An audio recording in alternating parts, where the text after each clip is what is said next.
Start recording.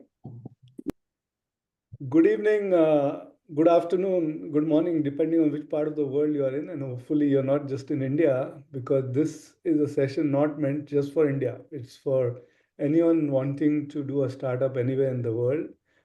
We have Sudeep Ghosh, who kindly accepted our offer to speak to CII. And we have a CII veteran person who's been very active in CII, contributed a lot, but keeps contributing. He was chairman Maharashtra, he's a national committee, and he keeps giving his time and his energy to CII. Startup Buzz, as you all know, is a weekly online program every Thursday, 5 p.m., unless there's something which does not allow us to have this online session. Our aim is in a year's time, we'll have so much resource connected to startup ecosystem that you can just click a button and you'll have as much knowledge as you want. That's what we at CII are planning with the Startup Buzz. And hopefully you log in every Thursday, 5 p.m. Please block your calendar for CII Startup Buzz. This is going to be an exciting next 45 minutes. But over to Sudhir, who is going to moderate the session and ensure that he extracts as much knowledge from Sudeep as possible.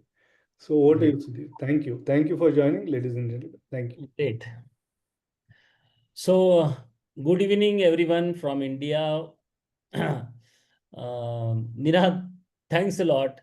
I truly appreciate your initiative in launching the Startup Buzz series. I have attended a few of your sessions, and as once I told you, Ninad, this startup world feels like a different universe compared to where I come from. So it's a different world for me. But thanks for all your efforts, and I really appreciate. So that's why today, today's session is going to be it's a special opportunity for me. And it's my absolute pleasure to welcome you all to this conversation with someone who is rewriting the rules of travel, sustainability, and style, Mr. Sudeep Ghosh, founder and managing director of Uppercase. So welcome to you, Sudeep. Very nice. Thank you, Sudhir. Wonderful to be here. Yeah.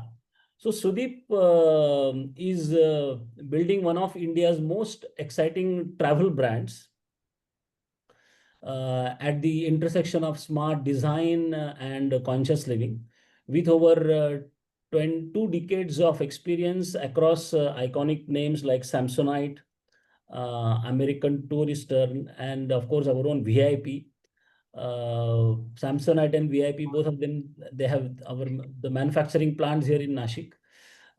He is now channeling that wisdom into his own startup journey. He spotted a gap, backed his vision, and packed light, quite literally, for an entrepreneurial leap called Uppercase. Let me confess, I come from a conventional side of the tracks, a real world entrepreneur in a hardware world. So terms like, those startup terms like moonshot or cockroach, Ninad, these terms like dog fooding or hockey stick growth still sound a bit quirky to me. They are very different words for me. And I always imagine startups as a playground for 30 something, youngsters with apps and VC decks.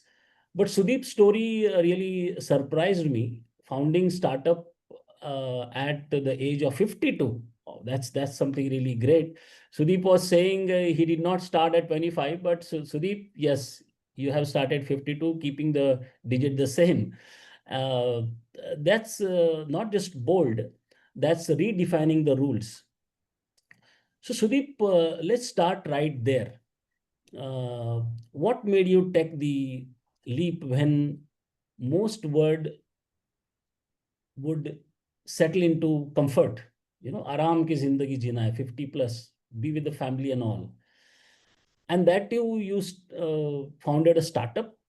why not take the conventional route of long-term value creation instead?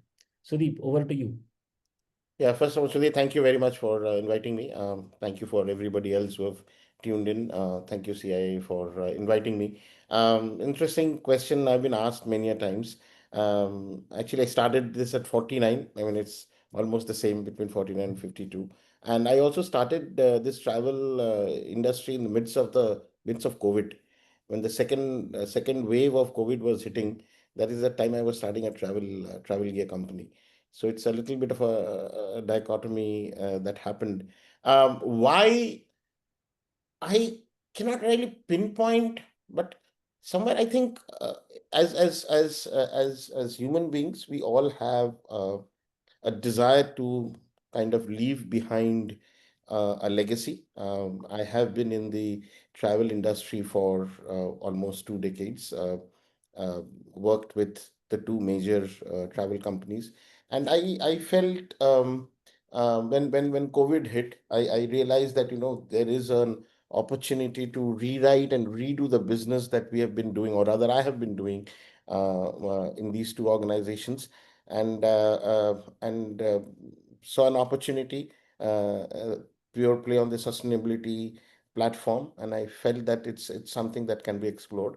And yes, that's the time when I decided to quit a very cushy corner of his job to start a business. Now, whether it is, I also did not know I'm start doing a startup. I thought I'm starting a business. In fact, I remember the first slide on my first presentation to this whole new age banker, new age finance, fraternity called VCs. I had never met them before because I used to run a very well organized, very well highly cash rich organization called VC. And my first slide was very saying, it says, though I'm starting up, I'm not a startup. I actually said that. That was my first slide. So yeah, I guess I started a company and it got slotted into the startup world. But it purely came in from the desire, which I guess I never knew existed, but always existed in me, where I thought, I should do something to leave behind a legacy, which I can call on my own. And that is something that, when you are working for an organization, no matter how good you are still part of the organization. That's how it should be. But this one, I can proudly say that I created, and as long as uppercase is there, people will remember, Sudeep Ghosh. So that's how it all started. Oh, that's great. But Sudeep, I was looking for that one particular, especially I know a little bit about uppercase now and startup in the luggage industry and all. I'm specifically looking for, what was that core problem in the market you wanted to solve with uppercase? Okay. So we know luggage is a byproduct of plastic, right? I mean, whether you are doing hard luggage or soft luggage, it is a byproduct of plastic. And I think here my wife played a very important role. She's always been very high on sustainable living. And she, when we were discussing, and I said, and I need to start off something on my own. She actually put in this whole thing about, can we do a sustainable luggage? Now that kind of stayed with me. Initially, I thought it was very difficult. Then we started working, and we realize that it's possible. It's difficult. We still have a lot of challenge, and I find that globally, like all categories, there is a large section of consumers, not very large, let me also say, but large section of consumers who do believe that if there is a product which is giving the category codes right, and is sustainable, then consumers prefer to buy that. But what is important is category code. When I say category code, I mean, when you're buying a luggage, you can't have a sustainable luggage which is not strong, right? You can't have a sustainable luggage which is not durable. You can't have a sustainable luggage which is not fashionable. So if you are strong, fashionable, and durable, then if it's sustainable, it helps. It's a journey that we have started. Today we do not we sustainability is a support that we give, but someday I hope that I will be able to bring sustainability in the forefront. So what I'm trying to say here is, today we sell as great fashionable luggage which are also sustainable. uh, 10 years down the line, I want to sell a sustainable luggage which is also fashionable. Uh, the flip is when it will happen when we get more and more consumers who would probably start believing and coming and paying for it. Yeah, that's really great. So sustainable. I'm underlining this, but I'll come back. I'll get back to you. But Sudeep, your story is really inspiring. So far, whatever you have shared with us, I'm sure the audience also will have a lot of questions for you. So I request the audience to write your questions in the chat box, and Ananta will keep me posted. I prefer on WhatsApp, Ananta, the questions. We will pick a few after, say, around 20 minutes of our talk. So, Sudeep, now that in the first couple of answers we have unpacked, I would say, why of the uppercase, let's turn into how, especially the bold promise you have made. You know, I have a big question, Sudeep. I'm coming from manufacturing. I know what it takes to walk the talk on 100% made in India, which I have read in one of your reports.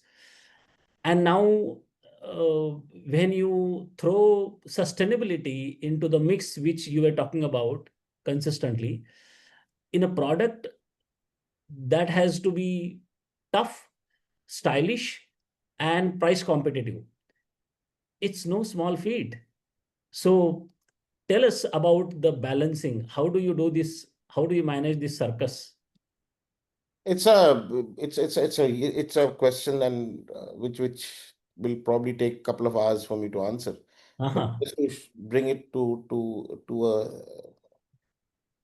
a logical, span of answer, let me put it this way: it's difficult. It's very difficult in India.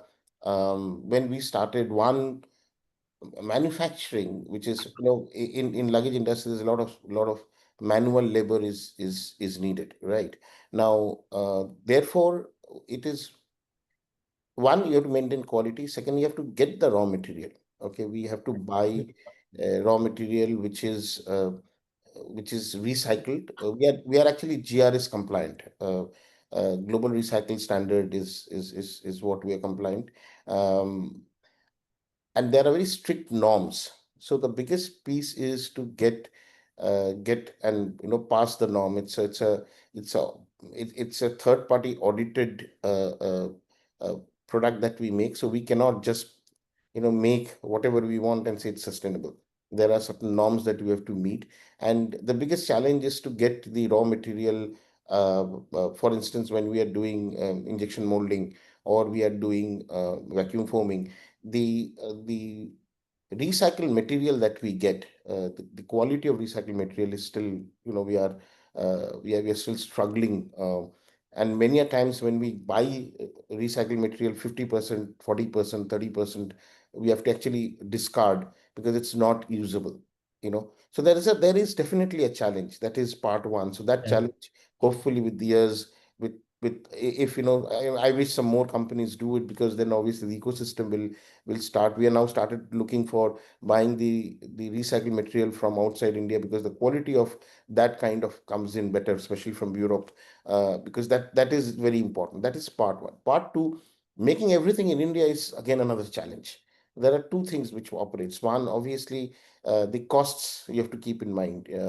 Fortunately, since I've been in this industry for too long, I understand how luggage is made, and therefore I can keep the costs down. But it's not easy. Second piece, which is very important, is the quality. Somewhere over the years, I've realized that India, in overall, I'm saying this because I'm also an Indian. I mean, there are when you're making a great luggage, you cannot have a chalta hai attitude. You have to make products which are equally, probably better than any international brands which are available. So these are the two challenges which we constantly meet and face. Fortunately, we have a team which understands that. It's not like, have we been able to lick both the problems? No, but have we been able to make products in spite of these problems? Yes.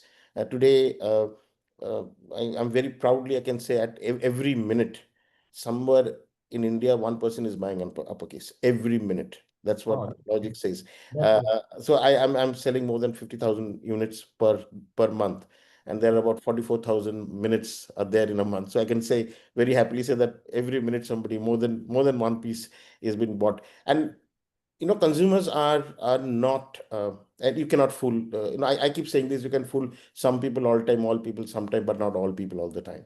So if you want to sell it to all people all the time, you really have to ensure that the product is good, and you live up to your promise. To answer, I don't know if I've answered the question. It's tough, but we're managing. Uh, can it become easier? Hopefully, with years, and with the first time somebody is trying to do it, even the so-called Indian companies Yeah. import a lot from outside, if you're aware of it. And I've worked with Yeah. some of I them. live in Nasik. I live in Yeah, Nasik, Deep, so yeah, I know yeah, the yeah. thing. So they have, but there's a lot of things that we do not import anything, and it's tough, but we're still managing. Yeah, yeah. That's really great. I can understand. I can understand the challenges in making a product 100%, 100%, and that too, sustainable. It's a challenge, but it's a huge commitment. I really appreciate, and the kind of response that you are getting from the market is amazing. So let me remind again, my dear participants, please write your questions in the chat box. Sudeep, let's shift the gears now from operations to brand and strategy. A couple of questions. No great product sells without a compelling story. So how did the partnership with Jasprit Bumrah come about? It's a very interesting question. What's been his role beyond just endorsement? Okay, so it all starts off from a very very first stage, where when you first of all the name came in, right? Uppercase, and then the positioning that we have is never ordinary. Never ordinary. Why? Because our products are not ordinary, our designs are not ordinary, the way we sell are not ordinary, the material is not ordinary. So we had to get a brand ambassador who is also not ordinary. And therefore, if you look at Jasprit Bumrah, his bowling action is not ordinary. He's a guy who played IPL before he played, Ranji Trophy. He's Yeah, a guy without him you can't think. I mean, Indian team. So the of idea course. is to get. We wanted to have somebody who is consistent, Yeah, who is different, right? He's different, and when you choose a brand ambassador, it's very important to choose somebody whose attributes kind of comes into your brand, right? And I think we did a wonderful job. We in fact we signed him even before one product was made. I was very clear, and there were other options also available at that point of time. And then over the years, he has seen us grow, and I don't know if you're aware of it, but he has now become an investor. He invested. He's no more just a brand ambassador. It talks a long, because with celebrities, people pay them money, and they go and promote a certain scripted advertising or scripted line. But if somebody says, hey, listen, I've seen you guys for 3 years, and I've seen you grow, and I believe in it, and I would like to put in my money, it says a lot about us, and it's a personal victory for us, saying that if somebody like him, who believes that we are doing something good and is putting his own hard-earned money, it means something. So yeah, we are very happy. Currently, we are in talks with him. We are going to launch a line basis his inputs. uh, hmm, he had one of the things that he had told me. In fact, we were giving an interview together for CNBC, and there also he had mentioned that there are not very specific sports bag, especially gym bag. So we are now going to launch a series called, well, I'll not give the name. Sometime it's scheduled to be hit the market in November, where his inputs on design will be taken, and he's already given some. We are working on it, and then we will use that. And yeah, I think it's going to be a good collab going forward. Hopefully he keeps performing, and so do we. yeah, that's great. So when you were talking about the number of bags you're selling per minute or something like that, I was thinking, you know uppercase is competing in a market with giants like VIP and Samsonite. So what is your differentiator? So, see, the first and foremost thing is we are sustainable. Okay, we all our products are sustainable. That's one big differentiator. Second is we are very very high on design.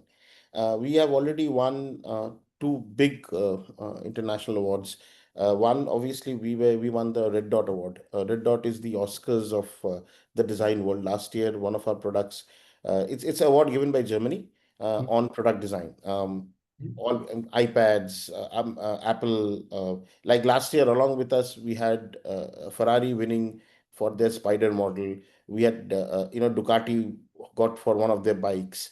Uh, Mhm. Kenstar, Whirlpool's brand, they, I think, one of their mixers got it. So the big brands from India, for instance, in past, Titan has won it for their Edge series.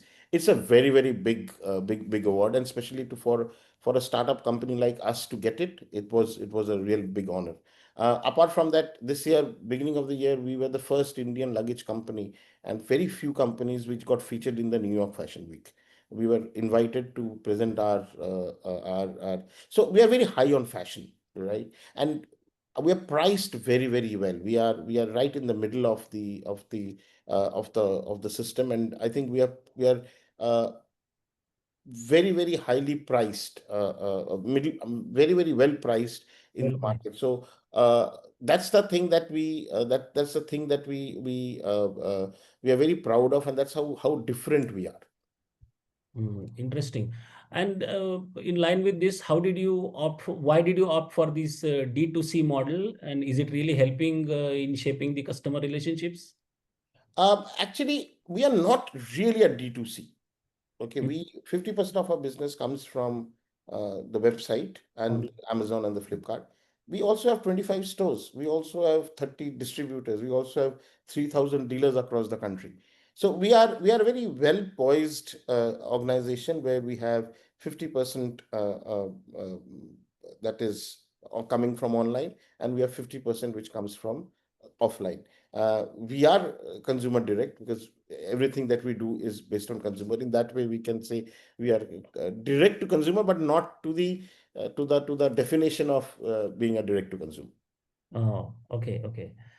Sudeep, you have raised significant capital. Uh, how are you balancing growth with profitability? Oh, the moment you start raising capital, you are on a treadmill. You start running, and your funds are always behind you, rightfully so, because that's what they have done. Um, it's a there are everybody has their own agenda, and you must respect your partners, but there also you have to keep in mind what is good for the organization. What do you want to do for your organization? um, there are when you are running a race, and it's a long marathon. Okay, Mhm. there are people who will start at a very high speed, and there are people who will pace the thing. You have to pace yourself. You need to at times you have to hit the sixes, because that's what excites the crowd. And here, when I crowd, I say the shareholders. But you also have to keep playing. You cannot be out. You cannot get out. The piece is, growth comes at a price, at a cost, right? And Mhm. the biggest problem with the biggest challenge with a startup is to manage cost. So it depends on when you have to put the accelerator, what you want to promote, you should not happen that you kind of spend all the money hoping for growth, and suddenly you don't see growth and money is gone. It's a very, very I really can't give you a formula to say what is it, but yeah, you have to take calculated risk. Mhm. That is what, you cannot be very brash. You have to be very calculative in terms of what you want to do, but you have to keep the larger objective of the organization in mind. You cannot Mhm. you cannot play for the gallery like a batsman. If you come, you play for the gallery, you get out fast. You have to ensure that you have to win the match. And for winning the match, once in a while you have to hit the six. Once in a while, when the ball comes, you have to hit the four. But you have to ensure that you are steady and you're growing. That's how it is. I don't know if I've made, but Yes, the very. organization, organizing the running, that's long term is what you have to keep in mind. That's great. Steady and growing. But still, I would like to go a little inside. Your revenue target is around 250 crores, but the break even is further out. So what's your approach to scaling smartly? See, I feel at 250 also we'll be able to kind of be very close to, when you're building a brand which is about 250 crore, uh, a 5-7 crore is almost like a, you're kind of almost broken even. But the way I feel it is, we are building an organization. Mm-hmm. We are building a back end, we are building a front end, we are investing on the brand. Initially, till and we are just about a year behind what we had projected on PPT in 2021. I'm very proud to say that we have not gone really wrong. I wish I could have made that, and we'll try to make it up while we going forward. But the beauty is that once we break even, this model will give an EBITDA business of 20%, which is unheard of in this industry, Yeah. probably more than 20%. So we are in a segment which doesn't have a ceiling. Unlike we are right in the middle, and that's the beauty of the way we are doing the business. We can always scale up. We don't want to scale down. We can always scale up in terms of the price points. We have very healthy gross margins. Gross margin is something that I don't compromise on. And if the gross margins are right, at a particular volume, you will start making decent. It is where, when the gross margins go down, that is where the problem starts coming. And that is something that one should very, very clearly keep in mind when one is running business. Um, you cannot give up your gross margin for your top line. Gross Mm. margin percentage is Yeah. very, very critical. Yes. And I think you touched a very important point in this answer is you are building an organization. And I Yeah. like that because unless you have a robust, strong organization and your vision message has gone to the last man or the woman, I don't think it is easy. So let me talk about your leadership and culture. What kind of culture you are building at Uppercase, and how do you ensure it scales with the system, with the team? One of the biggest thing, and I used to be a professional before entrepreneur for the first 22 years of my life, and even in that case, I've always felt that we are our own bottlenecks. People become very insecure and do not allow the team to flourish, and the person, uh, he thinks that if somebody is doing well, come and take my job. It doesn't happen that way. I've always felt, and even when I was, the marketing manager, then become the marketing head, then become the marketing and sales head. I've always felt that when I make myself in, indispensable, the organizations give me better and bigger opportunity. If Yeah. you become that, without you it doesn't work, then it'll never work. And one of the things I think the investors do at a stage that we are in is to see whether I am the asset or the organization is the asset. Yeah. I should not be the asset. I Mm. should enable the organization to become the asset. So the way I operate, trust me, my job is to ensure that uh, we don't lose money, but the organization has to run by professionals who know how to run the organization. Mm. For instance, I'll give you very, very, when it comes to manufacturing, I'm not a manufacturing guy. I Mm. need people who understands that particular. One of the biggest mistakes that entrepreneurs do is they think they know it all. They know it all. Yeah. That is something which is very, very wrong. You Mm. are not, you are a human being. If you know it all, you would have become a god. You Mm. need to have a team who knows and believes, and but you have to choose the team right. That is very important. What you have to do is you have to really, really choose the team right, and then trust the team. Because if you don't trust the team, you will not be able to grow. You Mm. will yourself become a bottleneck. And the way we are operating in this organization, the way we build it is tomorrow. And the way, and I really want to create that. In maybe today, they still need me, but another 5 years they should not need me. Mm. If they need me, then I have not done a job. It is very important that to get a team, believe in the team, ensure the team grows, share your wealth with the team. You have not Nobody creates an organization on their own. You need to share, because if you share, it will only grow. If you don't, you will not get good people, and you will not be able to do the things that you want to do. I want to do another startup sometime, before I start 60. I Great. already started thinking about, I can only do it if I can make myself dispensable, have a set of team who can run this organization. As again, I'm repeating, currently it's not a state. It's a work in progress. And this organization run very professionally.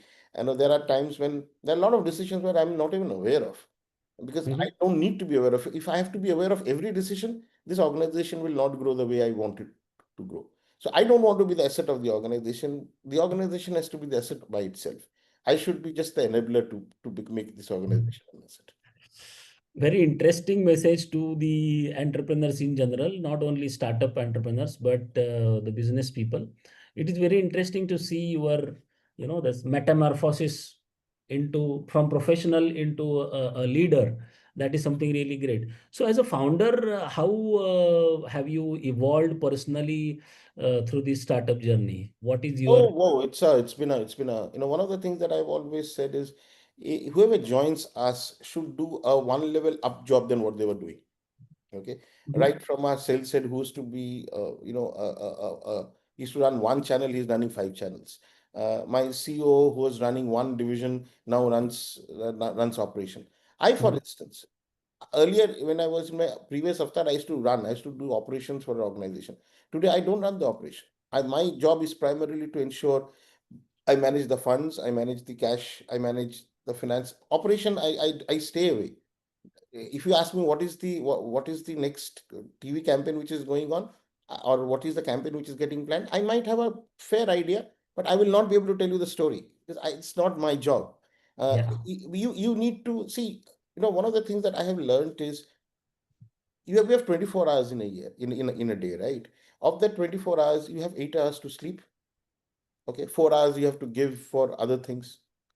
That leaves not much in your whole kitty. All right. Yeah. Yeah.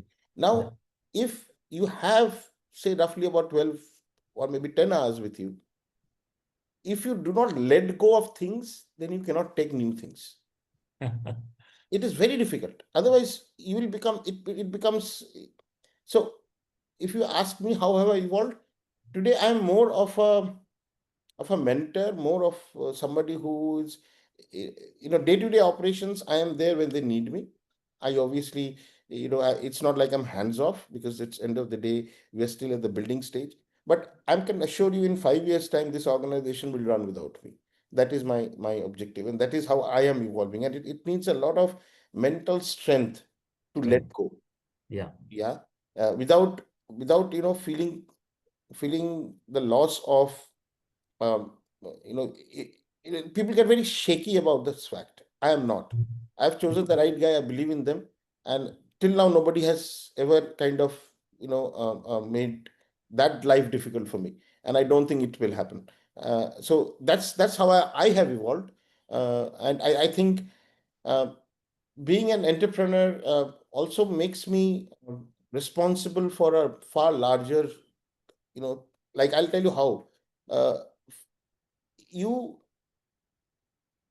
you have to think of how you so there are ways of earning money, right? The way I think is, what am I giving back to the society? Hmm. That thought I never had when I was working in an organization, because that was thought by somebody else. Today I have to think, am I, when I'm making, like Made in India, for instance, that's my thing. Today through us, directly or indirectly, there are almost 700 or 750 people, 750 families who are dependent on this organization. That's the way to give back to the society. This Correct. sustainability piece, holding it to it. How do I make it better? That is what my job is. My job is not to, launch the next model or launch the next campaign. That's how I've evolved. That's where I have taken up a newer role than what I used to do in my previous as a professional. Interesting. So in line with this, there is a question in the chat box which I am taking now in between. I haven't finished my questions, Sudhi, but I will also entertain the audience. How did you go about building your founding team of uppercase? Oh, very nice question. Whoever has asked, thank you for asking. Uh,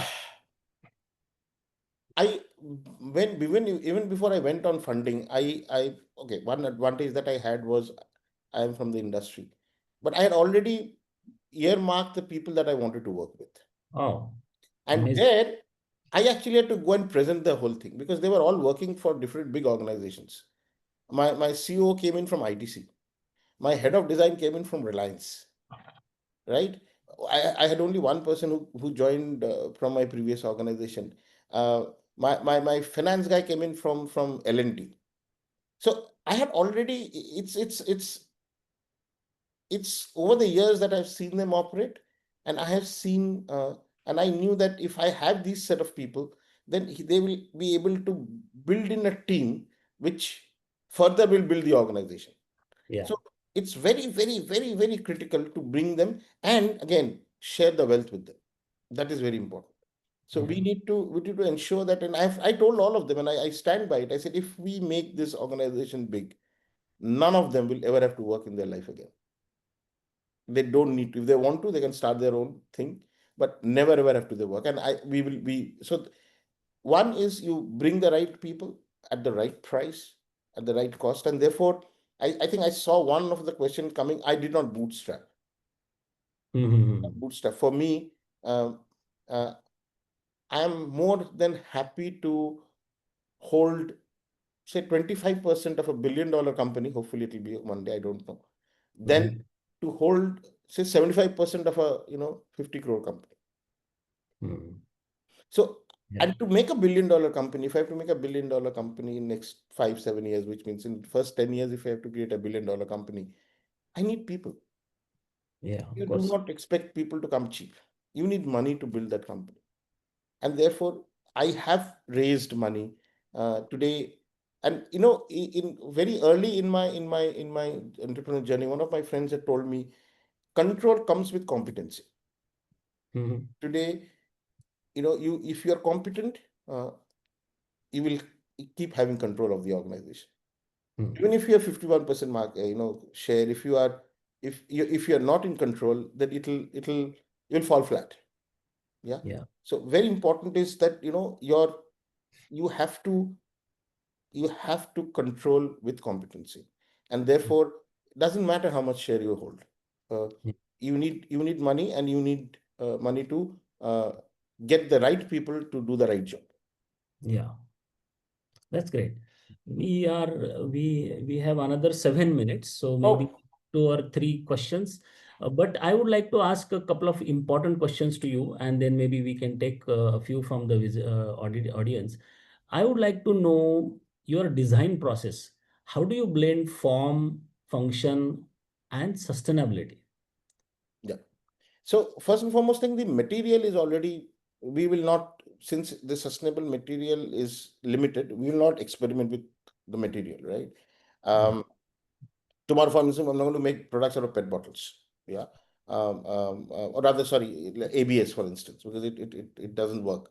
Um, Saying that, we have a whole design team in our organization. The third person who joined the core team was the head of design, a lady called Mhm. Nidhi Rajora. One day she has this all the brands, that all the products that you see is created by her and her team.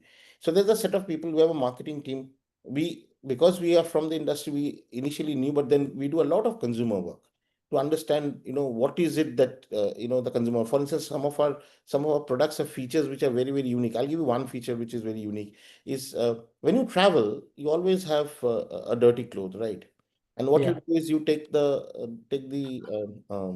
hotel laundry bag and put it in, and sometimes the bag is smells of petrol and or kerosene, depending upon how much what they're making from. And all our bags come in with a built-in laundry pouch, right? Now that's the kind of small consumer insight that what did we knew.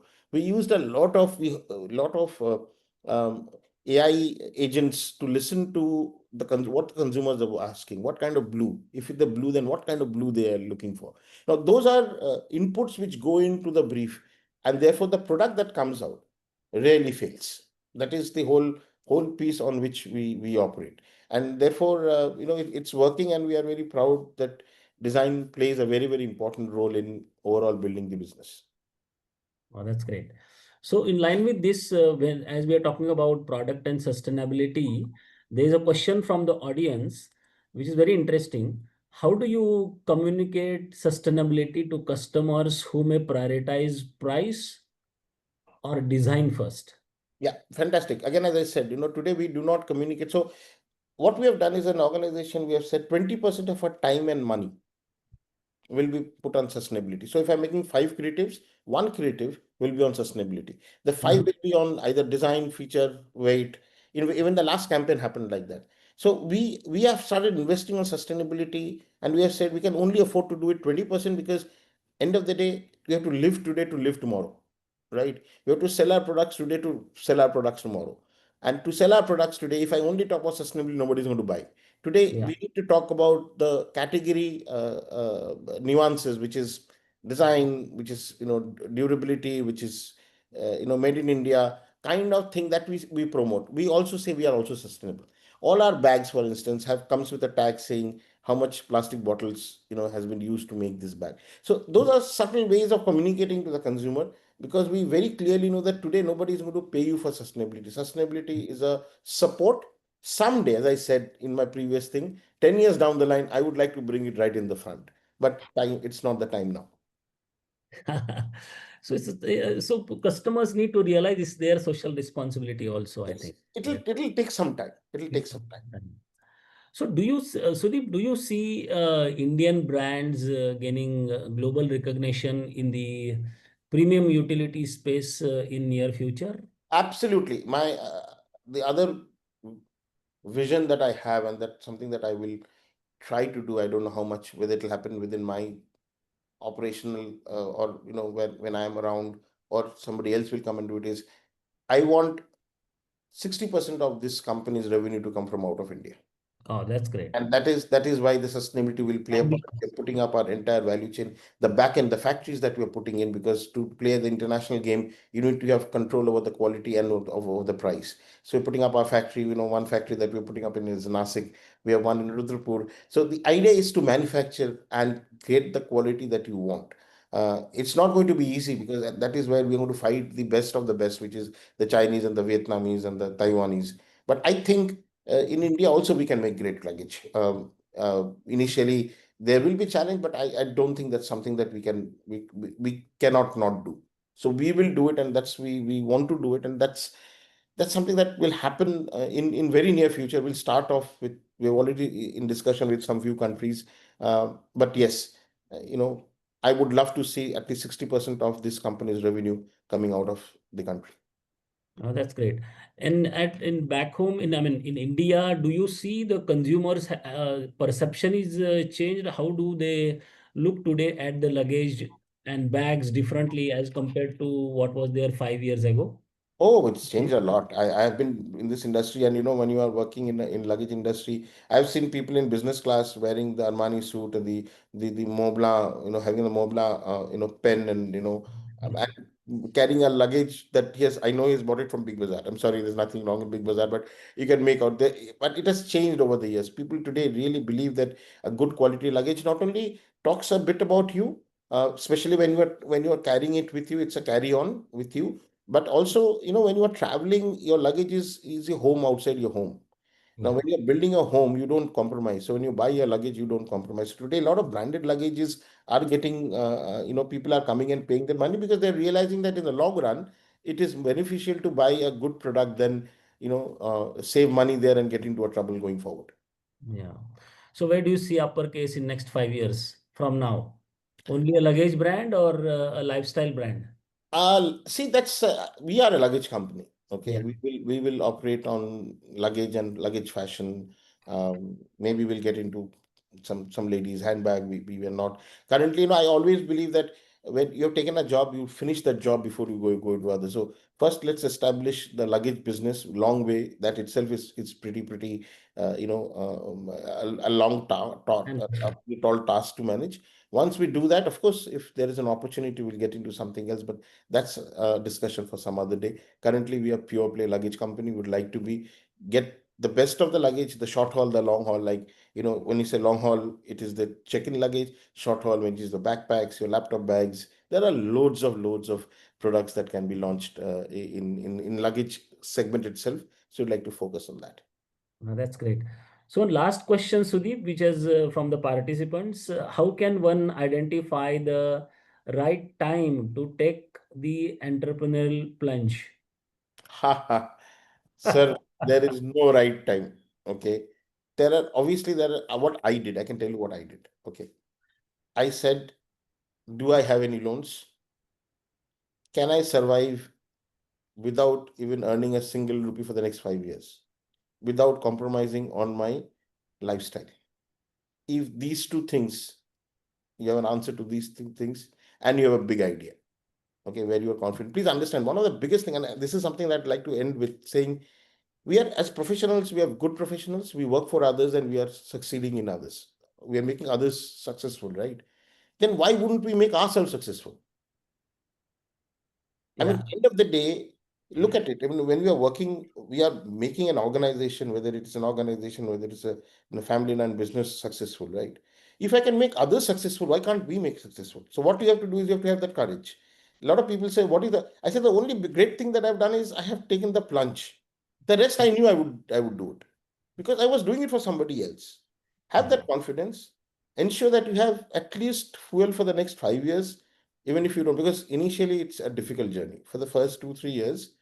Financially it's a straining thing, socially it's a straining thing. I used to run a 2000 almost 2000 crore listed company as a managing director. There are a lot of social benefits which come in along with it. All that went off in overnight. You have to live with that. You have to mentally prepare, speak to your family, because family support is super important. uh, if the family is ready, you have fuel for 5 years, 3 years. Why, if you're younger for 3 years, worst case, what will happen? You go back and do the job. What you are, Yeah. nobody can take that away from you, Yeah. and people will view you better because you are highly risk taker, right?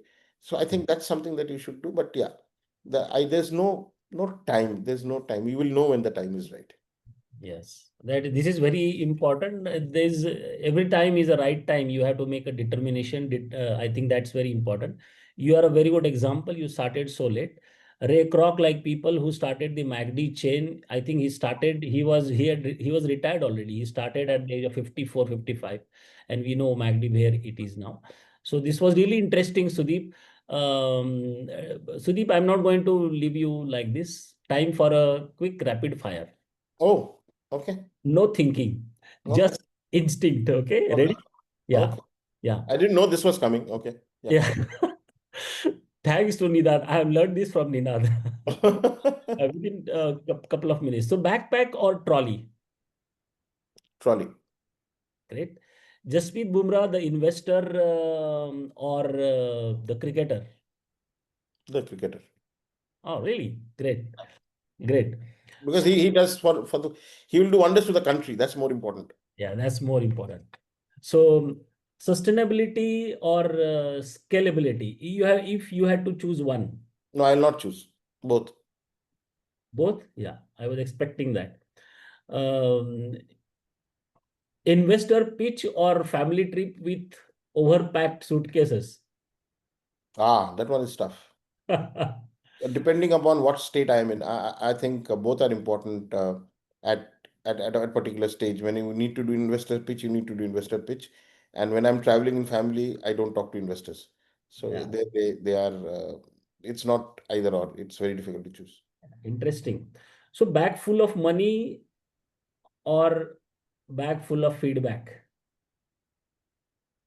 Bag full of money. Good, very straight, important. Last one, the luggage that walks on its own or one that folds into your pocket. Luggage that walks on its own. Great. Good.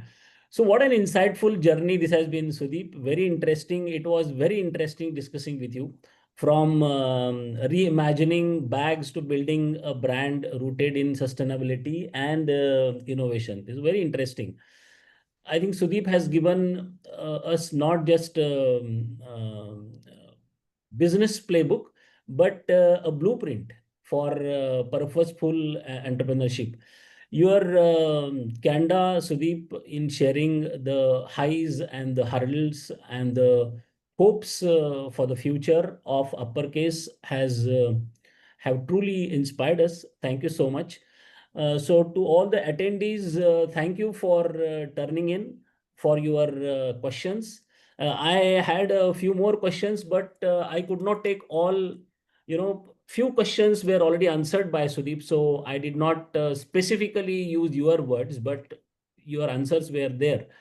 Your Thank you. energy, yeah. And I said thank you all for tuning in. I was told a lot of people have tuned in. I didn't realize people will be interested to hear an old man. And thank you very much. It was really pleasure, Sudhir, talking to you. Yes, Really that's pleasure. great. So we hope you leave today not just informed audience, but recharged with new ideas. Let me tell you, this Startup Buzz is a weekly talk show being organized by Startup Committee of the CII's Western region. So block your diary at 5 p.m. of every Thursday. Sudeep, once again, thanks a lot. Thank you. Until next time, audience, keep traveling light and with, And keep buying uppercase. yes, keep uppercase. Thank you and Thank you. good night. Sudeep, we are going to meet in Nashik, Yes, we will. and that's Next, your promise. Yeah. yes, that's a promise. Yeah. Thank you. Bye-bye. Thank you so much. Thank you, Nina. Thank you, Ravi. Thank you, Anand, for all the Everyone. Bye-bye. help. Yeah. Bye bye. Bye, sir. Thank you.